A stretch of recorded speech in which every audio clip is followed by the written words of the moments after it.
بسم اللہ الرحمن الرحیم۔ آپ کا پیدائشی نام برہ تھا، جسے محبوب رب کائنات حضرت محمد صلی اللہ علیہ وآلہ وسلم نے بدل کر میمونہ رکھ دیا۔ حضرت میمونہ کا شجرہ نسب والد کی طرف سے 18ویں پشت میں جا کر جناب نبی کریم صلی اللہ علیہ وآلہ وسلم سے جا ملتا ہے۔ میمونہ رضی اللہ تعالی عنہا کا تعلق قریش کے معزز قبیلہ بنو ہلال سے تھا۔ حضرت میمونہ رضی اللہ تعالی عنہا کا پہلا نکاح مسعود بن عمرو بن عمیر سقفہ سے ہوا۔ اس نے سیدہ میمونہ رضی اللہ تعالی عنہا کو طلاق دے دی۔ یہ وہی عمرو بن عمیر سقفہ ہے جس کے 3 بیٹے تھے۔ ان کو نبی کریم صلی اللہ علیہ وآلہ وسلم نے اپنے سفر طائف میں خصوصی طور پر دعوت اسلام دی، لیکن انہوں نے بد اخلاقی کا مظاہرہ کیا اور اوباش لڑکوں کو آپ صلی اللہ علیہ وآلہ وسلم کے پیچھے لگا دیا۔ ماہ ذی القعدہ 7 ہجری کو عمرۃ القضاء کے لیے آپ صلی اللہ علیہ وآلہ وسلم مکہ تشریف لے گئے۔ اسے عمرۃ القضاء اس لیے کہا جاتا ہے کہ اس سے 1 سال پہلے ذی القعدہ 6 ہجری میں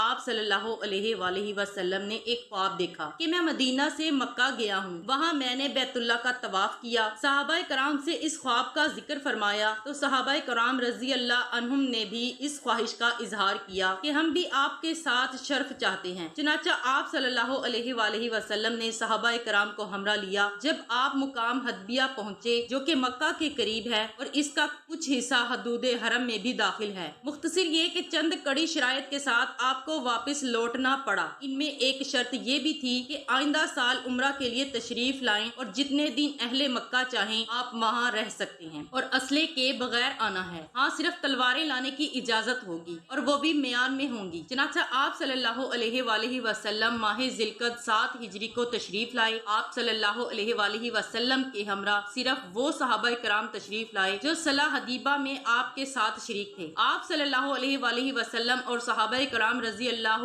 عنہما نے عمرہ ادا فرمایا۔ اسی دوران جب آپ صلی اللہ علیہ وآلہ وسلم عمرۃ القضاء کو ادا فرما چکے تھے اور مکہ مکرمہ ہی تشریف فرما تھے تو حضرت عباس رضی اللہ تعالی عنہ نے نبی کریم صلی اللہ علیہ وآلہ وسلم سے عرض کی کہ یا رسول اللہ، آپ برہ یعنی کہ میمونہ بنت حارث کو اپنے رشتہ ازواج سے جوڑ لیں، کیونکہ سیدہ میمونہ رضی اللہ تعالی عنہا کی بہن ام الفضل لبات الکبریٰ رضی اللہ تعالی عنہا حضرت عباس رضی اللہ تعالی عنہ کی اہلیہ تھی۔ آپ رضی اللہ تعالی عنہ خاندانی طور پر سیدہ میمونہ رضی اللہ تعالی عنہا کو اچھی طرح جانتے تھے اور آپ رضی اللہ تعالی عنہا کے اعلیٰ اخلاق و کردار سے خوب واقف تھے، اس لیے نبی کریم صلی اللہ علیہ وآلہ وسلم سے گزارش کی کہ آپ ان سے نکاح فرما لیں۔ آپ صلی اللہ علیہ وآلہ وسلم نے قبول فرمایا۔ حضرت عباس رضی اللہ تعالی عنہ نے 400 درہم حق مہر کے عوض آپ کا نکاح کر دیا۔ یہ رسول اللہ کا آخری اور 11واں نکاح۔ صلح حدیبیہ کی شرائط میں ایک یہ بھی تھی کہ مسلمان صرف 3 دن مکہ رہیں گے۔ شرط کے مطابق مدت قیام بھی پوری ہو چکی تھی۔ سہیل بن عمرو اور عبد العزیٰ قریش کی جانب سے دربار رسالت مآب میں حاضر ہوئے اور کہا شرط کے مطابق چونکہ مدت قیام ختم ہو گئی ہے لہٰذا آپ اپنے ساتھیوں کے ہمراہ مدینہ واپس تشریف لے جائیے۔ آپ صلی اللہ علیہ وآلہ وسلم نے ولیمہ میں شرکت کے لیے انہیں کہا، لیکن انہوں نے بات ماننے سے یکسیر انکار کر دیا۔ چنانچہ آپ صلی اللہ علیہ وآلہ وسلم نے صحابہ کرام رضی اللہ تعالی عنہم کو روانگی کا حکم دیا اور آپ خود بھی مکہ سے چل پڑے۔ اس دوران آپ صلی اللہ علیہ وآلہ وسلم نے اپنے آزاد کردہ غلام حضرت ابو رافع رضی اللہ تعالی عنہ کو حکم دیا کہ وہ سیدہ میمونہ رضی اللہ تعالی عنہا کو مکہ سے ہمارے قافلے تک پہنچائیں۔ چنانچہ ابو رافع رضی اللہ تعالی عنہ سیدہ میمونہ رضی اللہ تعالی عنہا کو مقررہ مقام تک بخیر و عافیت لے آئے اور آپ صلی اللہ علیہ وآلہ وسلم نے 400 درہم حق مہر ادا کیا۔ اس نکاح کے فوری بعد منافقین مکہ نے حضرت محمد صلی اللہ علیہ وآلہ وسلم کے مدینہ پہنچنے سے پہلے یہ خبر پھیلا دی کہ نبی مکرم صلی اللہ علیہ وآلہ وسلم نے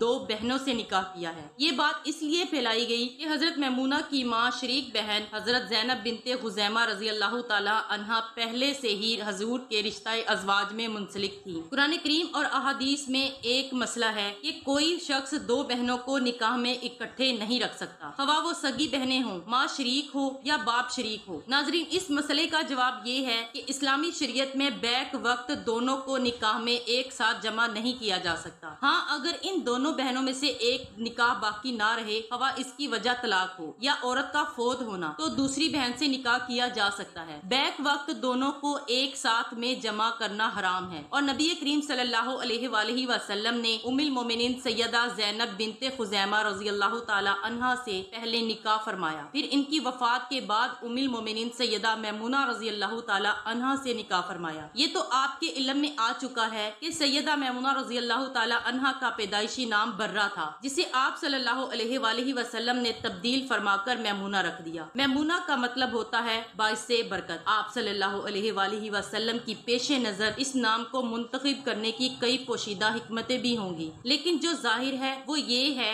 کہ صلح حدیبیہ کے اگلے سال عمرۃ القضاء کی ادائیگی نے مسلمانوں کی شان و شوکت اور دین اسلام پر جانثاری سے اہل مکہ پر بہت گہرے اثرات مرتب کیے۔ کفار و مشرکین مکہ کا زور ٹوٹ چکا تھا، صرف چند بدگمانیاں باقی تھیں۔ انہیں یہ صاف نظر آ رہا تھا کہ اگر اہل مکہ کے ساتھ مسلمانوں کا مزید کچھ میل جول رہا تو سارے مکہ والے اسلام قبول کر لیں گے۔ غالباً یہی وجہ تھی کہ صلح حدیبیہ میں کفار کی طرف سے یہ شرط بطور خاص تھی کہ آئندہ سال مسلمان 3 دن کے اندر اندر عمرہ کر کے واپس چلے جائیں۔ نبی کریم صلی اللہ علیہ وآلہ وسلم کی دلی خواہش یہ تھی کہ یہ لوگ اسلام قبول کر لیں، اور اس مبارک خواہش کی تکمیل کے لیے آپ صلی اللہ علیہ وآلہ وسلم نے طرح طرح کی صعوبتیں جھیلی، سختیاں برداشت کی، ظلم و ناانصافی کو سہتے رہے۔ اس لیے بیوہ اور بے آسرا نیک خاتون کو سہارا دینے کے ساتھ ساتھ آپ کے پیش نظر اس وقت کی معروضی حالات بھی تھے کہ اس نکاح کے فوائد و ثمرات میں اہل مکہ کے با اثرات شخصیات کے علاوہ اہل نجد کے لوگ بھی اسلام کے قریب آ جائیں گے، اسلامی اخلاقی تعلیمات کا قریب سے مشاہدہ کریں گے، جو بدگمانیاں اذہان و قلوب میں گردش کر رہی ہیں وہ ختم ہو جائیں گی۔ چنانچہ ایسے ہی ہوا۔ حضرت میمونہ رضی اللہ تعالی عنہا کے خاندان والے مکہ کے با اثر لوگوں میں سے تھے۔ اس نکاح کے بعد سیدہ میمونہ رضی اللہ تعالی عنہا کے بھانجے حضرت خالد بن ولید رضی اللہ تعالی عنہ نے اسلام قبول کیا۔ اسی موقع پر حضرت عمرو بن عاص رضی اللہ تعالی عنہ اور حضرت عثمان بن طلحہ رضی اللہ تعالی عنہ پونجی بردار کعبہ نے بھی اسلام قبول کر لیا۔ دوسری طرف اہل نجد کا سردار زیاد بن مالک، جو کہ سیدہ میمونہ رضی اللہ تعالی عنہا کا بہنوئی تھا، جب اہل نجد کو اپنے قبیلے کے ساتھ رسول اللہ صلی اللہ علیہ وآلہ وسلم کی ایک طرح کی قرابت داری کا علم ہوا تو وہی لوگ جنہوں نے کبھی دھوکہ کے ساتھ 70 مبلغین اسلام کو شہید کرنے کا سنگین جرم کیا تھا، اب وہی لوگ رسول اللہ صلی اللہ علیہ وآلہ وسلم کے حامی بن گئے اور مسلمان ہو کر اہل اسلام کی اجتماعی قوت میں اضافے کا سبب بنے۔ اس نکاح کے ذریعے یہ تھی کہ وہ بنیادی حکمتیں جو رسول صلی اللہ علیہ وآلہ وسلم کے پیش نظر تھی، اس کے علاوہ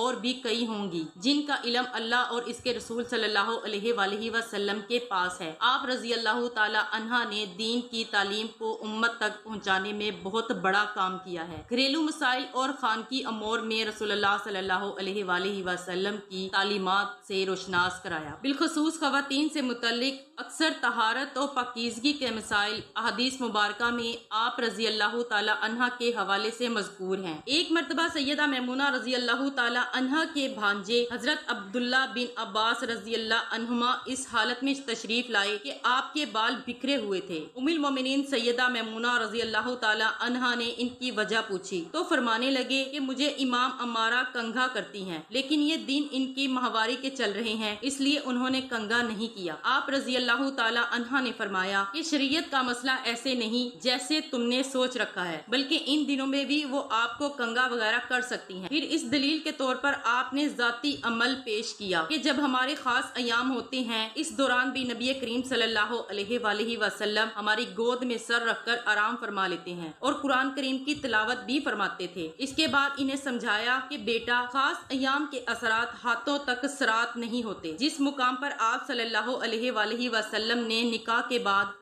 آپ رضی اللہ تعالی عنہا کو قربت بخشی، اس مقام پر آپ رضی اللہ تعالی عنہا خدا کے قرب میں چلی گئیں، یعنی مقام صرف میں آپ رضی اللہ تعالی عنہا کا ولیمہ ہوا اور اس مقام پر آپ رضی اللہ تعالی عنہا نے وفات پائی۔ نبی کریم صلی اللہ علیہ وآلہ وسلم سے نکاح کے وقت حضرت میمونہ کی عمر مبارک 26 سال تھی۔ آپ کو صرف 3 سال تک حضور کی رفاقت ملی۔ نبی کریم صلی اللہ علیہ وآلہ وسلم کی وفات کے 50 سال بعد حضرت میمونہ رضی رضی اللہ تعالی عنہا کی روح مقدس نے اس جہان فانی کو خیر آباد کہا۔ اللہ پاک ان کے کروڑوں درجات بلند فرمائے اور ان کے مقام و مرتبے کی فضیلت سے ہمیں ہماری ماؤں اور بہنوں کو بھی ان کے نقش قدم پر چلنے کی توفیق عطا فرمائے، آمین۔